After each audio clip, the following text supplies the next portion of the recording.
the theme of chapter 5 was about knowledge, right? So knowledge and all the benefits we can derive from cultivating the type of knowledge that Krishna was proposing.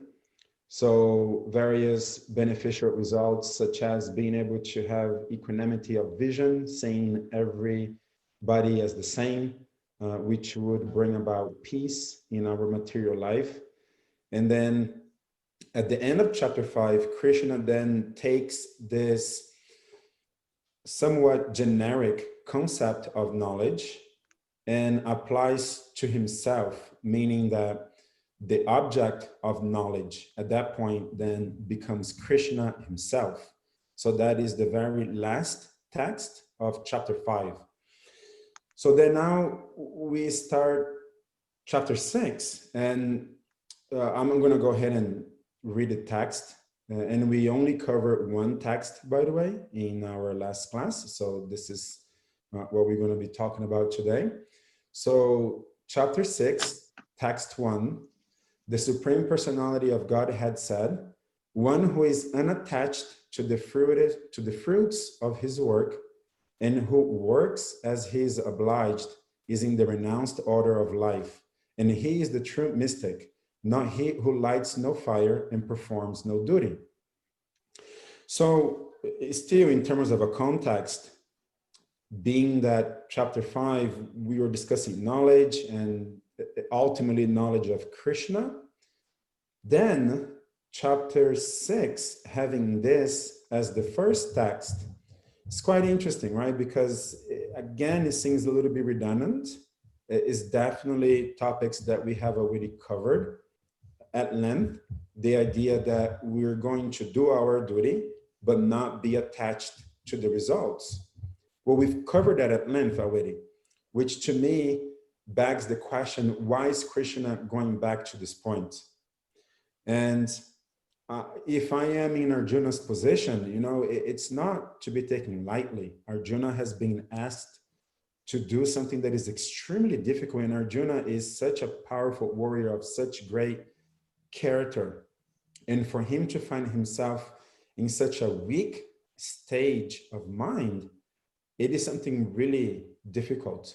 So to me, the reason why Krishna is going back and now attaching, going back to the point, you know, do your duty, but don't be attached to the results, is because Krishna really recognizes that Arjuna is having a really difficult time with this. And although we have already covered these topics in depth, Krishna wants to make sure that Arjuna is getting the best out of it. And then obviously Arjuna has shown that he is quite bewildered, not only because of the task that he is confronted with, but also because of the repetitiveness in his own questions to Krishna.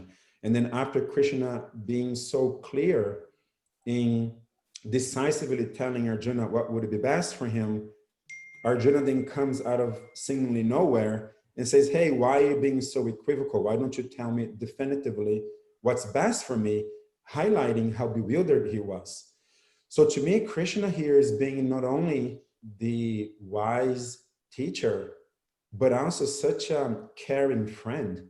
He's repeating himself to make sure, in details, to make sure that Arjuna is truly getting the benefits of his teachings. So again, we start chapter 6 by touching on a subject which is already familiar to us. I think Krishna is doing that to make sure that Arjuna is truly getting the benefits of his lessons to him. And he highlights how Krishna cares, you know, so much to go and discuss the same point again and again to make sure that his beloved friend can get out of this predicament. So what do you guys thought? Thank you.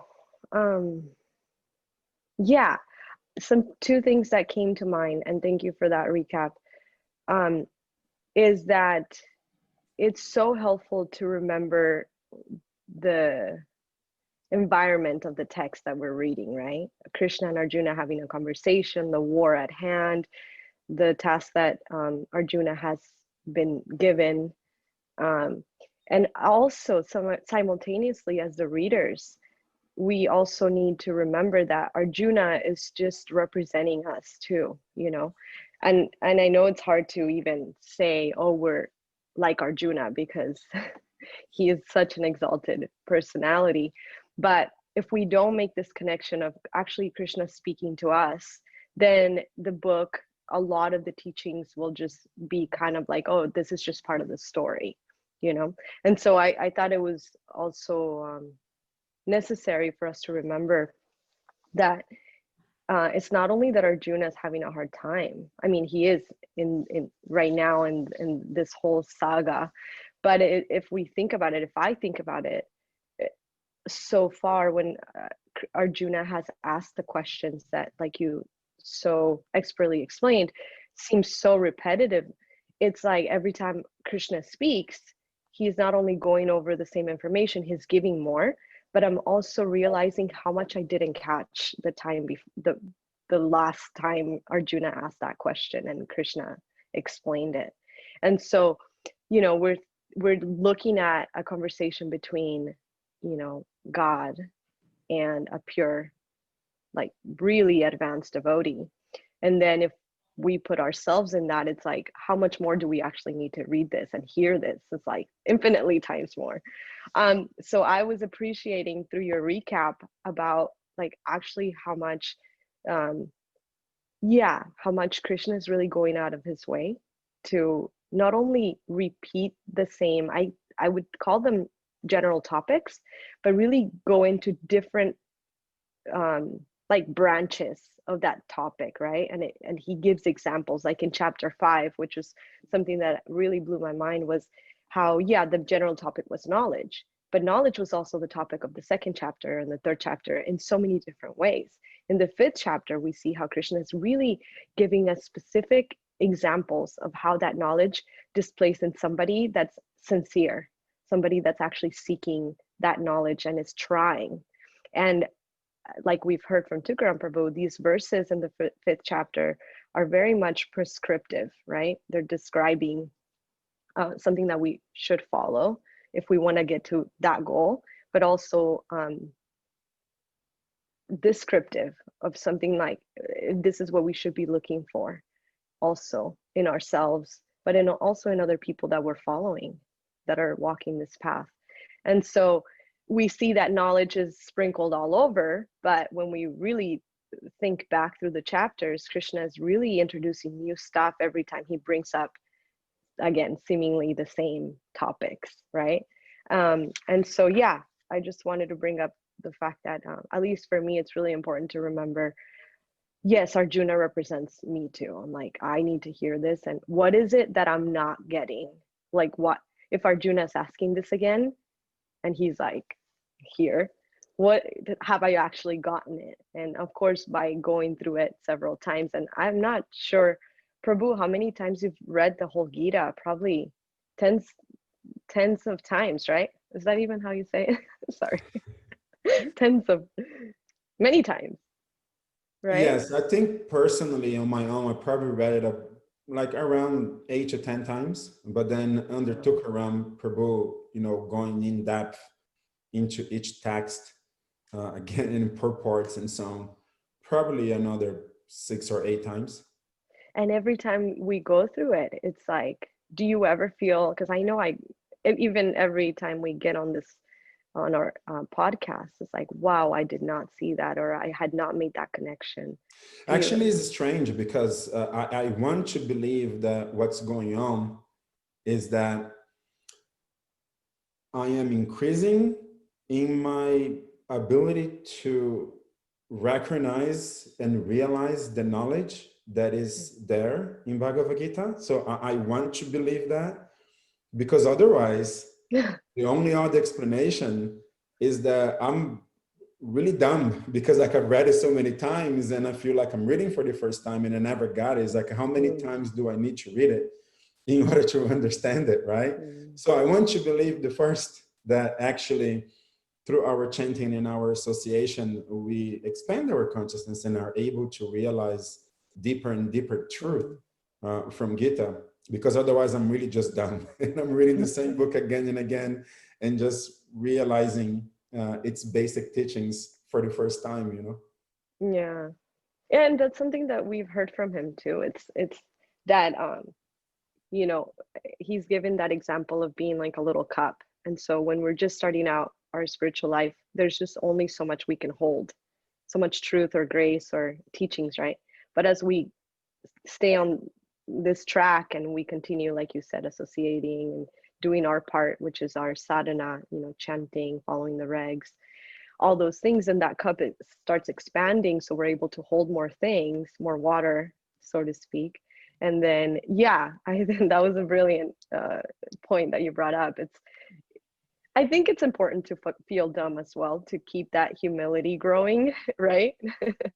But it's realizing, oh no, it's just you're expanding, therefore you're able to catch more subtleties that the text is revealing, and really realizing that the text is actually a person also, right? Like Krishna's Right. represented through the text, so it's a relationship. The more we study, the more we put in some skin in the game, the more reciprocation we get.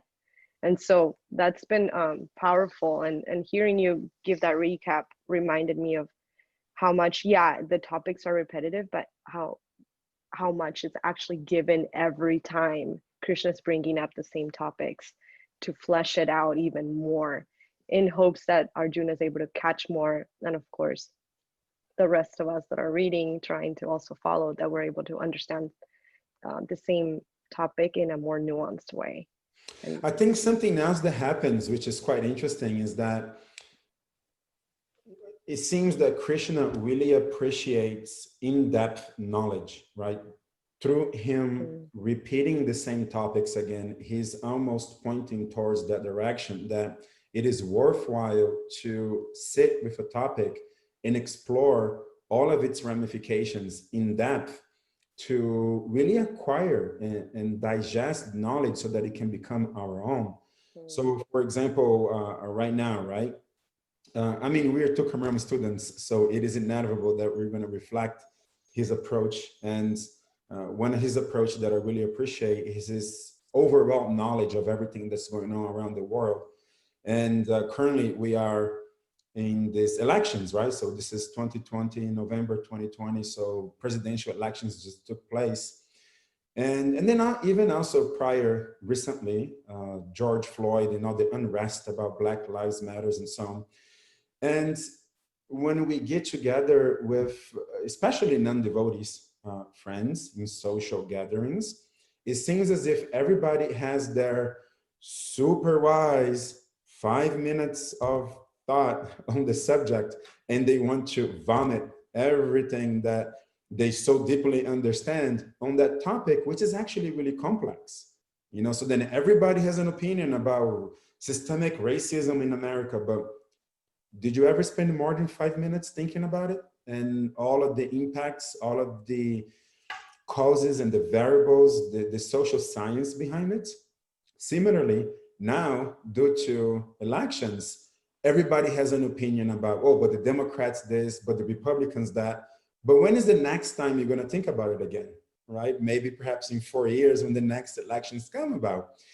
So that's, and then it reflects how potentially, and unfortunately, as a society, we don't have real in-depth knowledge of topics that are important because we spent 5 minutes thinking about something and we believe we got it.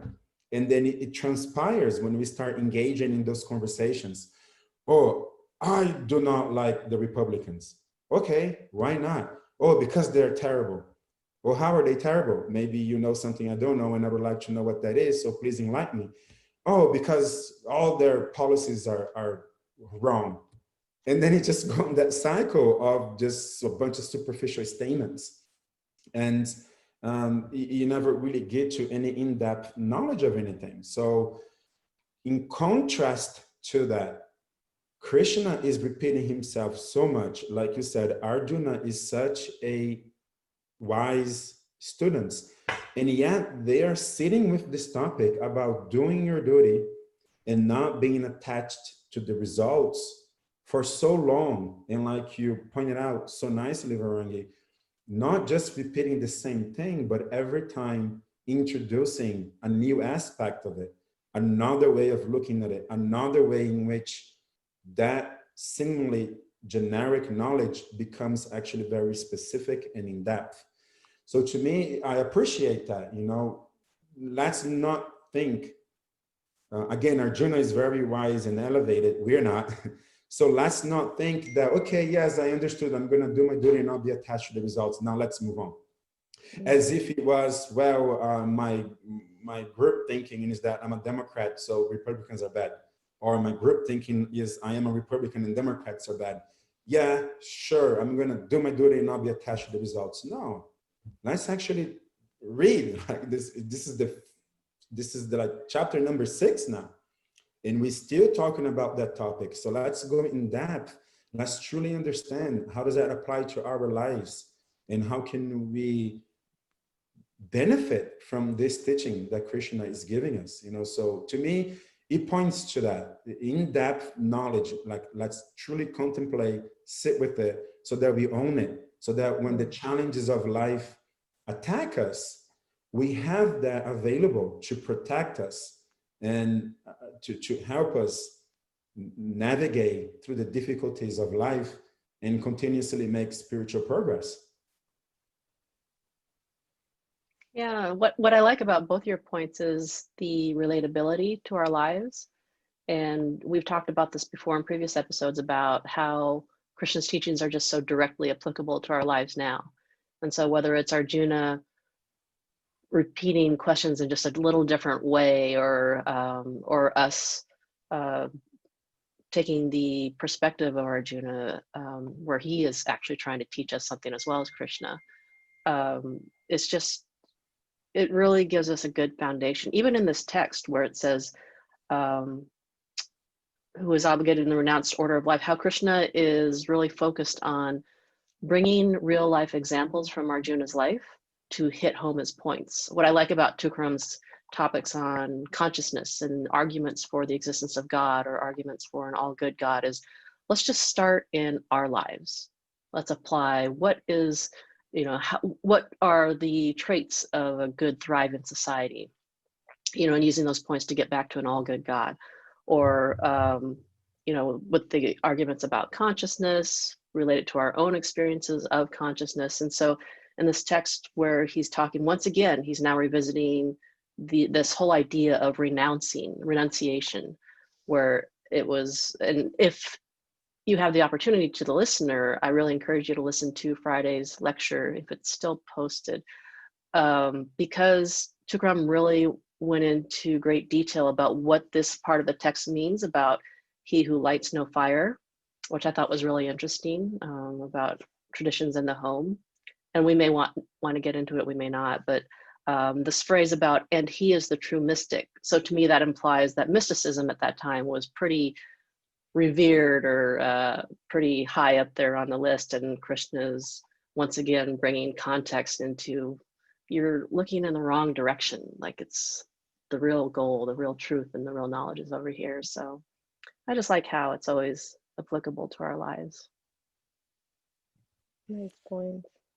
A very interesting point in terms of Krishna saying, hey, the true mystic is the one who is in understanding the intricacies of doing your duty and not being attached to the results, right? I think it's worthwhile getting into it. It was a realization I had. I only read this as a metaphor in the past, not he who lights no fire and performs no duty. I thought it was just a metaphor. But then Tukram explains that in the context of ancient Vedic culture, the idea is that when you are performing activities in the world, inevitably, you're going to kill any like little microbes, right? Just by walking on the street, you're killing the little bacteria or microbes or whatever it may be. And that can produce karma.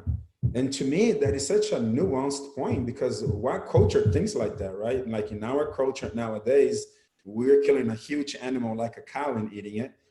what to speak of the consciousness of a culture who is considering me stepping on the floor and killing things that I probably can only see under a microscope. And to that extent, they are concerned with living a pure life. So the idea behind the fire that is being lit is that in your household, you would perform a fire sacrifice with ghee, which truly represents rains, which then grows grass, which then a cow will eat, which then will give milk, which then we can transform into butter, well, yogurt, and then butter, and then finally ghee. So ghee truly represents this very necessary cycle, and also lots of benedictions that Krishna is giving us. So then you use that ghee, you use fire, you use sacred mantras, all of which representing a particular element of material nature, to then offer it all to Krishna, to God, in sacrifice, as a means by which you could rectify all this minute killing you've done throughout your day as you are engaged in various activities in the world. So that was the consciousness of such a culture. It's like, hey, I'm aware that I'm even killing very tiny little beings, and I don't want to incur the negative karma of those actions. And therefore, we're going to light this fire in a sacrifice to Krishna so that this negative karmic reactions could be rectified, right? So having that understanding, to me, it's quite deep, because Krishna is saying, hey, if you are thinking that you're not going to create negative karma simply by abstaining from engaging in the world, but then just staying in a cave or in a forest, and then you fall into the trap of thinking, and I don't even have to do that sacrifice anymore in order to rectify this minute killing because I'm not doing those things anymore, then you just lost. Like, you're not thinking correct, because that is not the way for you to not incur karma. Krishna already mentioned, I believe, that it is impossible for us to not act. We're going to be acting no matter what. Even activities of the mind creates karmic reactions, right? So he who lights no fire and performs no duty, Krishna is really speaking to that culture, you know, oh, my thinking is now, oh, because I'm just sitting here, I'm not killing small things in the world, I don't even have to light that fire anymore. So to me, highlights the consciousness of the culture we're talking about here. So I thought it was quite interesting point that took around, but how serious they are taking the purity, purifying their existence. Excellent. That was really necessary, I think, to explain, because like he mentioned in class, a lot of people like can't relate to that. It's like, what do you mean light a fire? Like having a bonfire? You know, it's like we don't have any concept of fire representing the elements, and in a way being such a sacred ritual that represents that connection with the divine. And so, yeah, we're reading here in this text that represents that culture that you explain, and now it makes more sense. It's like, oh yeah, actually lighting fires as a daily, I would say duty, but it's like a daily, yeah, habit of the householders was actually, I would even say it's like the main activity of the day for those people that decided to go into, you know, having a family and engaging in the world. And in that way, they can stay connected to that supreme, to that higher goal, you know, so we don't get so swept away by the comings and goings and the things that you need to do on a day-to-day basis, but that you actually devote some time and resources to engage your senses, your body, into that action of offering something back, and like realizing actually you are the owner.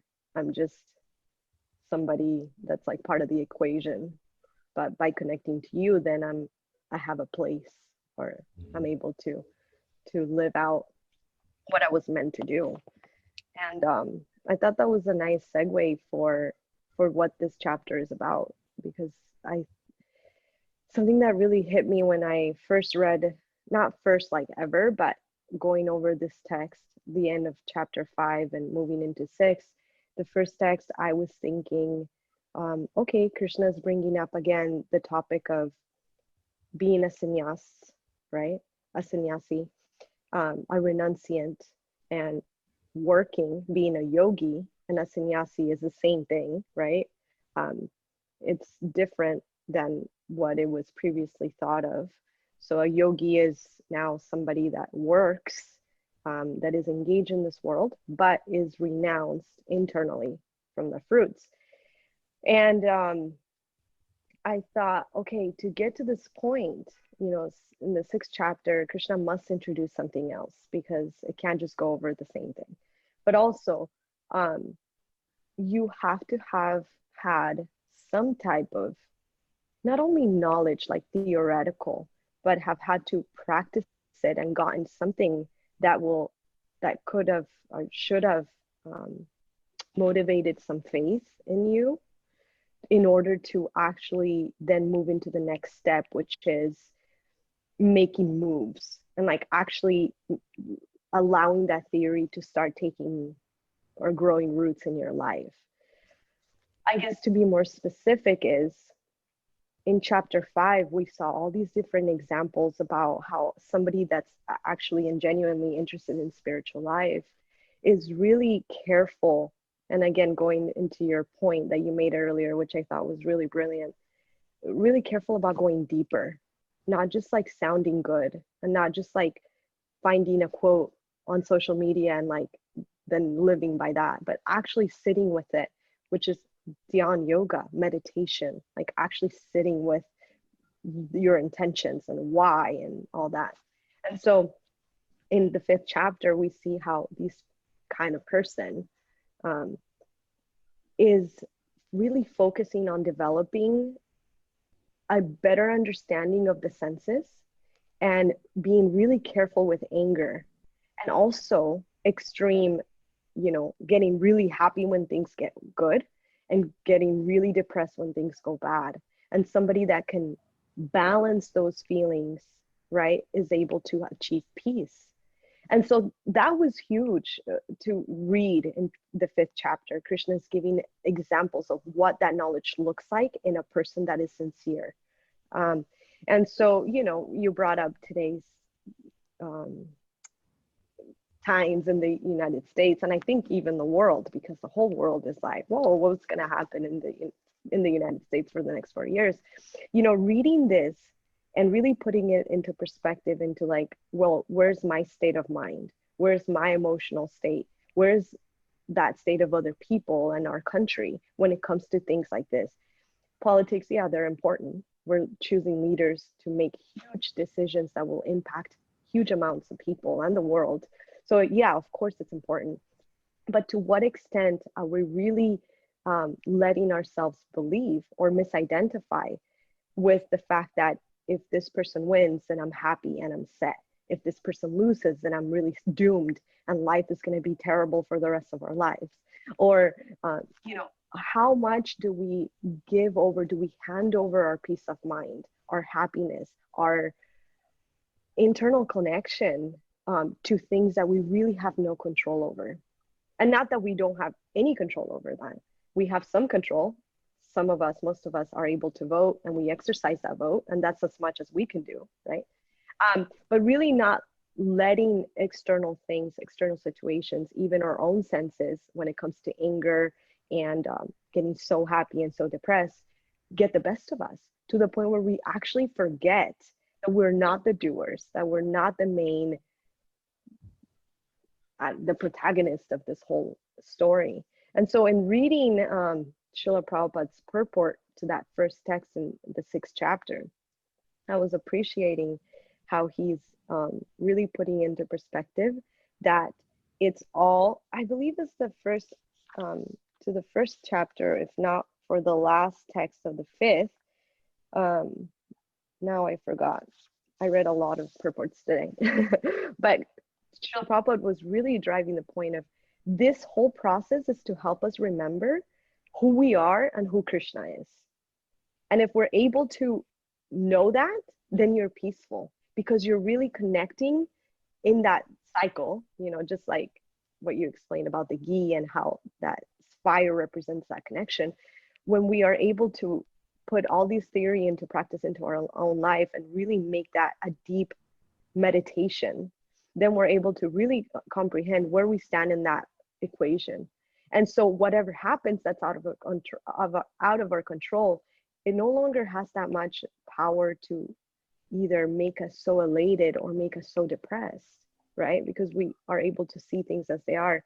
And Prabhupada was so expertly explaining, and I'm sorry I can't tell you exactly what purport it was to which text, but he was so expertly explaining how when you're in Krishna consciousness, you are ultimately doing what you were meant to do, what you were created to do. Therefore, it's natural. You're going to find peace, you're going to feel happy, and you're going to be actually able to give the world, he didn't say it in these words, but give the world what you were meant to give, right? In comparison to Gyan Yoga, that is just the, I guess, mental aspect of it. It's just a element or a tool to get to that Bhakti Yoga being Krishna consciousness. And so Gyan Yoga, yeah, it's a good tool by which we can get to that main goal. But if you're able to just get to Bhakti Yoga directly, then you're directly actually connecting with what you were meant to do, what you were created to do.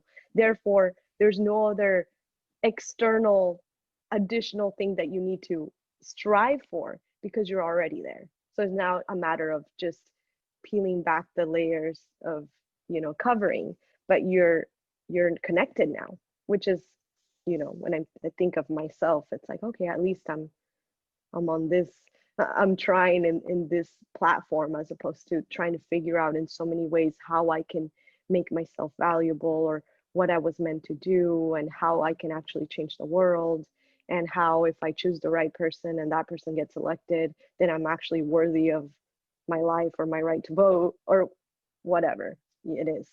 And so I thought that was, he really nailed it. And it's something that every time I read his purports, I'm like, wow, like he actually nailed it in so few words. And so to summarize, actually, I think it is this one. I just want to read it real quick.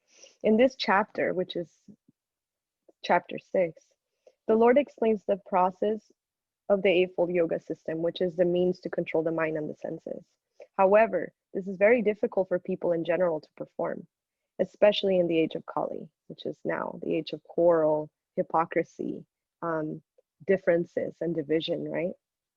Although the Eightfold Yoga system is recommended in this chapter, the Lord emphasizes the process of karma yoga, or acting in Krishna consciousness, is better, which is what we just went through in the 5th chapter. So it's better to work in this world, but not be attached or connect our fruits to the Supreme, right?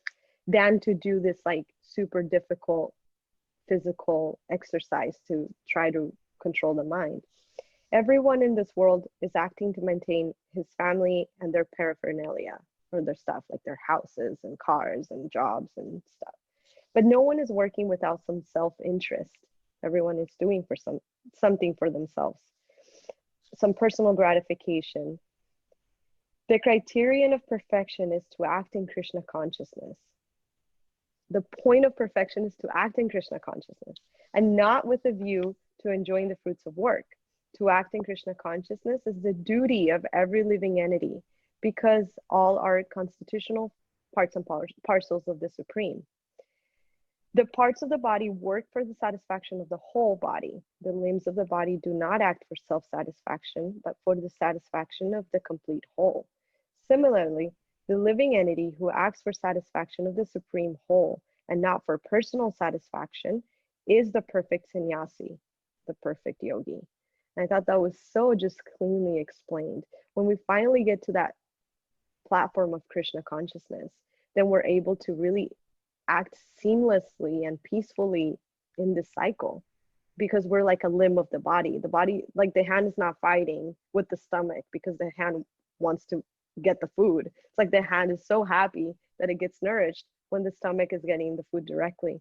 So similarly, when we're connected to Krishna, through Krishna consciousness, through Bhakti Yoga, we're happy automatically. We don't have to go through all these other ways in which we could try to make a mark in this world or try to feel useful or productive. And it was such a refreshing thing to read, especially today. It's like, oh yeah, even if we fail at it, we're at least trying in this, in our natural, in this platform, which is natural for us as living entities. And so, yeah, this wasn't the part where Prabhupada was explaining or contrasting Bhakti Yoga to Jnana Yoga and to Karma Yoga, but it is in some other purport. And I just thought that was a nice connection to start off on the 6th chapter, remembering what is to come is going to be an explanation of this physical yoga. But what is actually behind what Krishna is explaining is, hey, you don't need to do all these things. All you have to do is to connect. And actually, you don't even have to try that hard, because that's actually your duty as a living entity. That's like your nature. And it's like, oh, we don't have to come up with something. It's already there. We just have to connect to it. And so I just wanted to share that. That's an interesting point. And I want to speak to a group of people that I certainly came from. Being born and raised in Christianity, it got a little bit too like not philosophical for me. So then I was looking to get a little bit more inspired and have a bigger understanding of religious practices, etc. And then I encounter a group of people, I can say neo-spiritualists, that are seemingly talking about the universe and meditation and yoga, and it all sounds very attractive. But then there's a lot of, like we were discussing earlier, not very substantial, not very in-depth knowledge. It was kind of a lot of stuff up in the air and abstract. But nevertheless, I think there's this group of people that I'm talking about here today. It's potentially the easiest group to attract to Krishna consciousness, just something that is a little bit more in depth, that can really give them a definitive path to real spiritual progress, right? And now I'm going to talk about the Karate Kid, right? So I think we're somewhat familiar with the story, where Mr. Miyagi is the spiritual master and Daniel-san is the disciple, right? And Mr. Miyagi is teaching Daniel-san how to fight karate, because it's being prepared to fight in these big tournaments. And then he has him come over there and wash his cars in a particular way, doing a particular movement with his hands. And then that's the whole day. And then the next day, Daniel-san shows up excited again. Oh, now I'm going to learn karate. Well, now I have to paint the fence again with a particular movements with your hands. And that's the whole day. And then, okay, the third day he comes back again. Oh, today I'm excited because now I'm going to learn karate definitively, right? Well, now I have to like wax the floor or something like that. And then he's like, come on, like, when do I actually get to learn karate, right? So that's more or less what happens in the movie.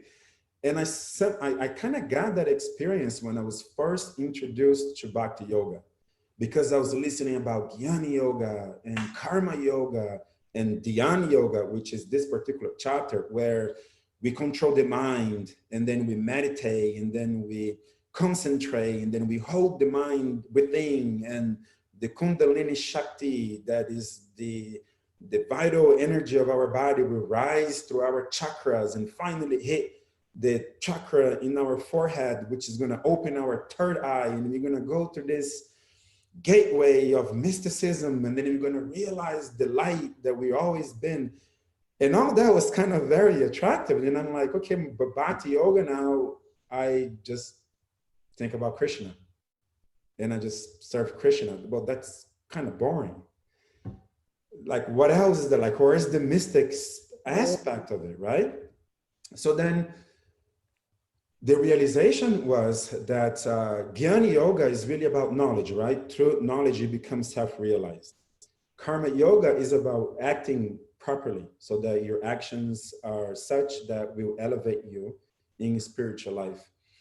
And Dhyana Yoga, which is this chapter, as we're going to see in the future, it's really the bulk of this chapter, the explanation of what Dhyana Yoga is and all of its intricacies, and like Prabhupada saying how difficult it is for people nowadays.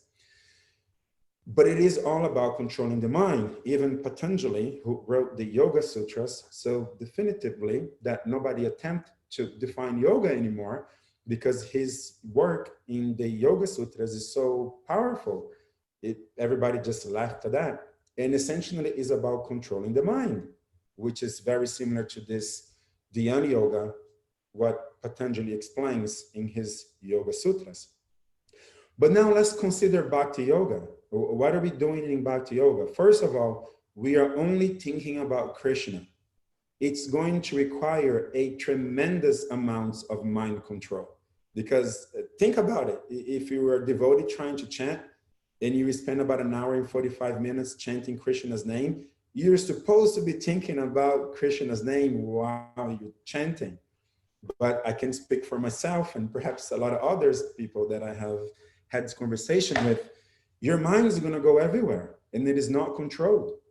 But if you are able to focus your mind and all that you are thinking about is Krishna, like Krishna in Bhagavad Gita itself will say, always think of me. He's not using hyperbolic language. He literally means always think of me. And if you are able to do that, your mind is under absolute control. You will have attained the purpose of Dhyana Yoga, which is this chapter, which is all of the Yoga Sutras that Patanjali describes in his definitive work, is only about controlling the mind. So if you can always think about Krishna, you put your mind under absolute control and you will be the topmost, the highest Dhyana Yogi and attain all of the mysticism that comes with that because your mind is now under control. Devotional service is what Bhakti Yoga is all about. You're always thinking about Krishna and you're performing service to Krishna.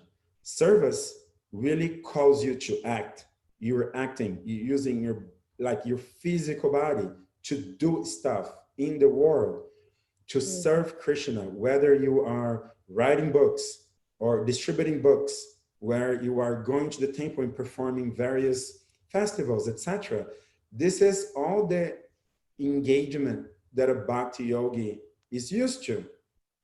Well, that is the perfection of Karma Yoga, because Karma Yoga means you're acting properly. But if you're acting properly by serving Krishna with your actual actions, then you have attained the topmost purpose of Karma Yoga. And also within Bhakti, you are only going to be able to control your mind to the extent that all you think about is Krishna and engage yourself in actions that are loving service actions to Krishna, which would be the perfection of Karma Yoga, if you truly love Krishna, because otherwise you can't control your mind to that extent and you cannot engage yourself in activities that only pertains to satisfying Krishna's senses. You can only do that towards a being whom you really love. And what is the question of loving if you don't know him? So you must know him in order to love him. And knowing him and knowledge is the purpose of Jnana Yoga. So when you cultivate perfect knowledge, Krishna also will say this in Bhagavad Gita, the logician, that those who are really interested in logic, philosophy, knowledge, etc., after many, many births of investing themselves in that path, will ultimately realize me as the object of knowledge. So that is the topmost attainment of the Jnana Yoga, knowledge of Krishna. So now let's consider Bhakti. You must know Krishna in order to love him, in order to always think of him, which brings your mind under control and directs all your actions properly. So Bhakti Yoga contains all the elements of all other systems of yoga. Then, Daniel's son afterwards start fighting karate, and he's in this big tournament and he is defending himself by waxing the floor and painting the fence and doing all these things that I didn't even know that I was becoming this expert karate fighter. Like, I didn't even know that I was becoming the topmost mystic. But I am through Bhakti Yoga, because my mind is controlled, my knowledge and my actions are perfect, which is individually the purpose of all these other yoga systems. And Bhakti Yoga includes all of it in one. So we do become the topmost mystic simply by engaging so perfectly, so expertly in Bhakti Yoga. Yeah, those are really nice points. I love that analogy too about the Karate Kid. I grew up with the original movie, so Right. yeah, building, realizing that, oh, this component that I first learned adds on to this component. It's kind of a collective journey. Like, I can see, right? I get a picture of this yogi sitting in a Himalayan mountain, and he's like almost just bones and skins because of all the austerities, and he's sitting there in perfect meditation position. What is he trying to do? He's trying to control his mind. Well, if all I think about is Krishna, my mind is in absolute control, you know? Yeah. And another interesting point that Tukram once mentioned in class was, I come from the energy worker world, so I feel I have license to speak freely about them.